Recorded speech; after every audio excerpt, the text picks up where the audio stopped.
Assalamualaikum warahmatullahi wabarakatuh dan salam sejahtera kepada semua pelajar dan juga pendengar. Kita pergi kepada tutorial kita yang ini iaitu limits and continuity. Okey, kita pergi kepada limits and continuity. Baik, kita pergi kepada soalan kita yang pertama, iaitu seperti berikut. Yang ini mudah je. So kita basically seperti biasa, kita start dengan beberapa soalan mudah dulu. Use the limit law and continuity properties to evaluate the limit. Alright. So kita diberi limit berikut. Nampak ya? Ini limit dia. Lepas tu kita ada x y cube over x plus y. Tetapi limit ini diberi x approaches to minus 1 and y approaches to 2. So yang ini mudah lah sebab kita diberi telah pun diberi nilai x dan y kan. So jadi pun kita akan cuba substitutkan nilai dia, dan ini sangat-sangat mudah. Kita masukkan dia dan kita dapat jawapan minus 8. Okey. So ini okey, sangat okey. Soalan nombor 1. Soalan nombor 2 pun sama juga. Tak ada apa-apa benda yang pelik kat sini, sebab kita diberi limit, diberi function berikut. We are given certain function for this limit, and kita juga diberi nilai x dan juga nilai y sebagai 4 dan negatif 2. Dan bila kita substitutekan nilai tersebut, kita akan dapati x ni negatif 2, tetapi dalam square root ini nilai dia kosong kan, nilai dia kosong. So jadi ini betul ke? Betul. Minus 2 power of 3 is minus 8 ya. 8 tambah negatif 8 tambah 8 kosong. So dapat kosong lah. So tak ada isu. So maksud tak ada isu ni adalah macam ni. Kan kita we are going to solve the limit, betul tak? So when we solve the limit, ingat tak kita ada situasi yang bila kita nak menggunakan L'Hopital kan? So jadi kita gunakan L'Hopital apabila kita berdepan dengan indeterminate form, contohnya 0 per 0, contoh macam tu kan. So just keep in mind. So since soalan 1 dan soalan 2 tadi tak ada bertembung dengan apa-apa isu yang macam tu, maka then okey lah. Okey, pergi kepada soalan 3 pula. Okey, ini apa ni? Yang ini.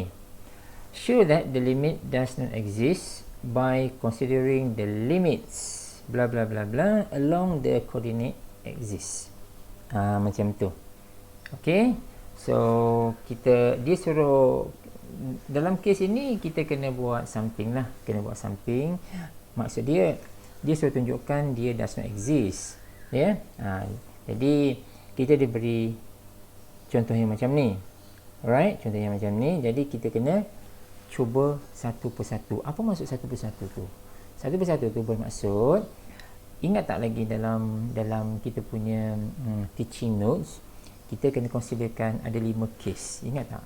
Along the x axis, along the y axis, when y equal to x, when y equal to minus x, when y equal to x squared. Ada 5 case tu kan? So jadi kita kena tunjukkan lah, kena guna yang itu. Ada cara lain tapi tak apa, kita guna yang itu dulu. Jadi now we are given this function, nampak kan? Yang ini. Now kita cuba buat satu persatu. Along the x axis, katakan y sama dengan 0 kan? Bukan katakan, memanglah pun along the x axis is y is equal to 0. Cuba ni dulu. Kalau kamu kata kamu nak cuba along the y axis dulu, boleh, tak ada masalah. Kalau dia along the y axis, maka x sama dengan 0. So kita cuba. Cuba apabila kita masukkan nilai macam tu, cuba kita perhatikan. Tengok ini cara penulisan ya. So ingat semula dalam teaching note saya, cara penulisan tu penting juga. Macam ni ya. So limit t kosong, nampak tak? Ya, t dah jadi t tau. T kosong. Jadi yang mana ni? Y ni kosong kan? Y ni kosong, maksud dia yang ini adalah kosong lah. Ini adalah kosong. Yang x tu kekal t.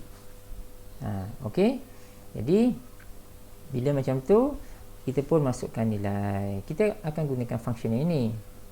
Cuma sekarang ni X ni, ini dah jadi T. Y ni dah jadi kosong. Itu je. Right? So, jadi sekarang ni kita lihat bila kita masukkan, selesaikan dan akhirnya kita akan dapat bentuk yang ini kan.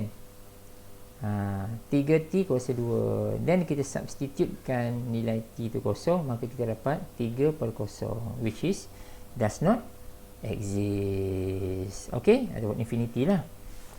Okay, ini sebenarnya kita hanya gunakan satu cara saja. Kita kan tadi saya sebut ada 5 kan. Ada 5. Kita guna satu dah jumpa dah. Dan kita dah tunjukkan dia adalah does not exist. Baik. Contoh yang seterusnya pula, tengok nombor 4 ini, benda yang sama juga. Kita lihat.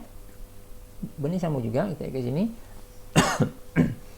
So, kita diberi macam ni, x plus y over 2x squared plus y squared. Macam ni nah. So, jadi kita nak tunjukkan dia does not exist. Kita pilih yang mana satu. Kita pilih yang mana satu. Okey, tadi kan saya dah sebutkan, kan ada 5 benda tak? 5 benda kan? When y equal to z, along the x-axis, dia y sama dengan kosong. Dia boleh x sama dengan kosong. Dia boleh y sama dengan x. Dia boleh y sama dengan minus x. Dan dia boleh y sama dengan x squared. Betul tak? Okey, jadi idea dia macam ni. Kalaulah kamu cuba mana-mana satu, contoh katakan cuba yang kelima, maka kita dapat nilai, maka dia okey lagi. Lepas tu maksud dia, maknanya kalau kita cuba mana-mana satu, kita jumpa katakan 4 itu dia memberikan nilai yang sama, yang last tu kita dapat does not exist, maka dia akan jadi does not exist. Dia jumpa satu, dia akan contradict dengan semua, maka kita akan pilih yang itu. Okey, jadi sekarang ni nombor 4 ini kita pilih along the x-axis juga, sama macam soalan nombor 3, maka y sama dengan kosong. Bila y sama dengan kosong, kita buat seperti biasa, just exactly macam yang tadi tu, maka dia akan end up dengan does not exist juga. Sebab apa? Kita dapat jawapan 1 per kosong. Mana datang ni? Datang daripada sini. Okey, yang ini sampai sini kita nak buat apa? Sampai sini saya akan simplifykan dulu. Belah atas ni kan ada T kan, yang belah bawah ni kan 2T kuasa 2. So saya hapuskan T, saya dapat 1 per 2T kat sini. Jadi bila saya substitutekan nilai limit tersebut kosong, so saya dapat 1 per kosong. So sebab itulah dia does not exist. Okey, sebab kita dapat infinity kat sini kan. So ini adalah soalan nombor 4. Soalan nombor 5, tengok macam mana. Sama juga macam tadi. So saya rasa beberapa soalan ni sama, just to get some experience kat sini lah ya. Dia kata show that the limit does not exist by considering the limits along the coordinate axis kat sini. So jadi dengan pendekatan yang sama, kamu boleh lihat lah ya, dengan menggunakan pendekatan yang sama along the x-axis, saya equalkan y sama dengan kosong, dan di mana akhirnya saya dapat 1 per t kat sini. Selepas simplify dapat 1 per t, dan saya dapat 1 per kosong, which is does not exist. Alright, now kita pergi pada soalan nombor 6 pula. Masih lagi yang sama juga. Ni ada trigo pula. Tak kisahlah dia ada trigo ke tak ada trigo ke, kita akan menggunakan pendekatan yang sama. Dan apabila kita menggunakan along the x-axis ini, y sama dengan kosong, yang warna merah ni kita substitutekan, kita dapat yang ini cos, mana tadi soalan dia, cos xy kan, cos xy maksudnya cos t darab kosong, y ni kosong kan. So jadi cos maknanya t darab kosong kan, cos kosong sama dengan 1 kan. So sebab tu dapat 1 kat sini. So dia akan end up dengan 1 per t kuasa 2. Then sampai sini baru kita masukkan limit dia. Bila kita masukkan limit dia, baru kita realize kita dapat jawapan 1 per kosong sebenarnya, which is does not exist juga. Boleh Okey, kita pergi pada soalan yang ke-7. Yang ini. Yang ini. Evaluate the limit using the substitution. Evaluate the limit, dia suruh nilaikan, nilaikan limit had tersebut using the substitution z sama dengan x squared plus y squared, and observing that macam ni lah. So yang penting tu adalah yang ni lah. Yang penting tu adalah kita guna substitution z sama dengan x squared plus y squared. Okey, soalan ini saya pilih sebabnya kita akan perhatikan di dalam topik ini, di dalam mana-mana kes dalam bila kita nak menyelesaikan limit. Cuba kita perhatikan contoh ini. Yang ni kan, nampak tak? Sin x squared plus y squared. Lepas tu bawah ni pun ada x squared plus y squared. Okey, saya nak highlightkan yang ni. Bukan sekadar dalam soalan ini saja, tetapi dalam soalan lain pun sama juga sebenarnya. Bila kita bertembung dengan situasi yang macam ini, nampak kan dia punya belah atas ni dengan bawah ni ada similarities. Nampak kan? So kita biasanya akan menggunakan ni untuk memudahkan, to simplify tau. Untuk memudahkan kita akan buat penggantian. Kita buat penggantian, maksud dia yang x squared plus y squared ini jadikan dia z ke k ke l ke m ke, tak kisahlah apa benda sekalipun. Kita biasakan macam tu. Tapi kalau belah atas dengan bawah ni totally tak sama, tak boleh lah. Ini kalau kita jumpa contoh yang macam ni, nampak kan? Di mana kita boleh replacekan, kita boleh gantikan yang dua hasil tambah ni jadi satu ungkapan saja. Contohnya z kan, yang bawah ni pun sama pula dengan yang atas ni, kita boleh gantikan, kita boleh substitutekan dengan any variable. So soalan ini dia telah pun minta kita siap-siap supaya menggunakan substitution z. Tapi kalau benda ni tidak disebut, kan, tak disebut, kita jumpa soalan macam ni ataupun berbentuk iras-iras macam ni, maka kita boleh buat substitution. Dia akan jadikan tugas kita sangat-sangat mudah. Okey, adik-adik kan. So macam tu. Jadi cuba lihat apa yang berlaku apabila kita substitute kita mudahkan dia jadi apa tau? Soalan ini tau. Ini soalan asal tau. Jadi dia akan jadi ni. Dia akan jadi yang ni. Dia akan jadi yang ni. Nampak tak? Sin z over z. Limit z approaches to 0. Okey? Jadi kepada jawapan dia satu sebenarnya. Jawapan dia satu. Jadi kepada siapa-siapa yang telah pun terbiasa dengan limit ini, ini kita panggil adalah special limit special limit, which is kalau yang dah biasa tu, ini adalah equal to 1, is automatically.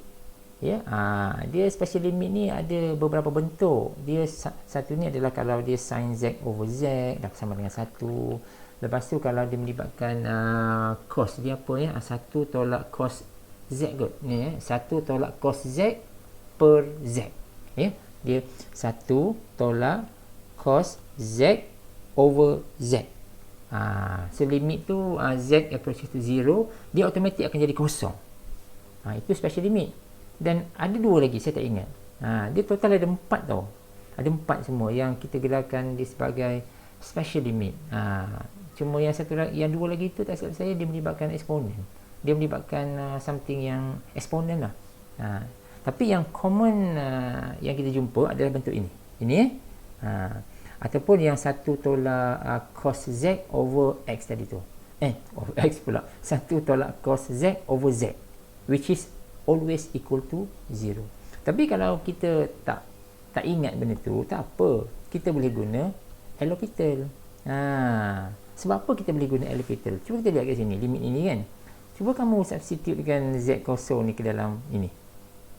So, dia akan jadi sin kosong per kosong. So, kosong per kosong, 0 over 0. 0 over 0 is indeterminate form. Bila kita bertemu dengan indeterminate form, maka kita boleh guna L'Hopital. Apa yang kita buat? Kita akan differentiatekan yang atas dan differentiatekan yang bawah secara individu. Sebab itu kita dapat yang ni. Nampak tak? Cos z over 1. Dan apabila kita masukkan z sama dengan kosong ke dalam sini, kita dapat 1. Nampak tak? Jawapan 1 juga. Tapi kalau tak tunjuk ini pun tak apa, sebab special limit is always known. Memang kita dah tahu dah. Is always equal to 1. Okay, so nampak kan? So inilah so contoh kedua sama juga soalan nombor 8 kan. Oh, dah nombor 8 dah. Okey, tak apa. Nampak kan? Soalan ini disuruh kita buat substitution. So andailah soalan ini tidak diarahkan kita membuat substitution z sama dengan x squared plus y squared, ini tak disuruh, maka kita boleh buat. Tak payah suruh pun kita dah tahu dah. Sebab itu adalah cara dia untuk memudahkan kita. Cuba tengok contoh ni kan. 1 tolak cos x kuasa 2 tambah y kuasa 2 per x kuasa 2 tambah y kuasa 2. Nampak tak? So, kalaulah kita dapat idea dia adalah kita nak mudahkan dia. Nak mudahkan soalan ini supaya kita boleh buat penyelesaian kan. So, jadi kita just replace yang ini dengan yang bawah ni dengan satu variable yang lain. Katakan z. Memang kena z lah sebab soalan ni diarahkan kita gantikan, buat penggantian z. So, macam ni kan. So, bila kita gantikan z, nampak ni, yang benda yang rumit macam ni, automatically dia jadi mudah in the form of this. Ini. Baru saya sebut tadi. Contoh ni kat sini rupanya. Ini. 1 tolak cos z over z. Kalau saya, ini tak payah buat lah. No. Yang ini pun tak payah tunjuk pun tak apa. Saya terus equal to 0. Ini is common. Ini special limit is common. Is this form, kalau limit dia z approaches to 0, is always dapat jawapan kosong. Tapi kalau kita tak perasan, tak apa. Kita just apply the L'Hopital rule. Apply je lah. Okay, sebab kita boleh apply L'Hopital rule sebab apabila kita try to solve this limit yang ini, dia end up dengan apa? 1 tolak cos kosong sama dengan 1 kan. So 1 tolak 1 kosong. So atas ni dah kosong, yang bawah ni pun kosong juga. Nampak tak? Bentuk dia adalah kosong per kosong kan. Jadi dia adalah indeterminate form. So jadi kita boleh guna L'Hopital. Hope you ingat lagi lah ya, L'Hopital tu macam mana. Indeterminate form tu, itu adalah dalam bukan dalam topik inilah sebenarnya, bukan dalam kursus ni lah, kursus yang sebelum ni. Okay, bagus. Okay guys, so saya stop dulu sampai sini. Kita akan sambung tutorial ini dalam video yang akan datang.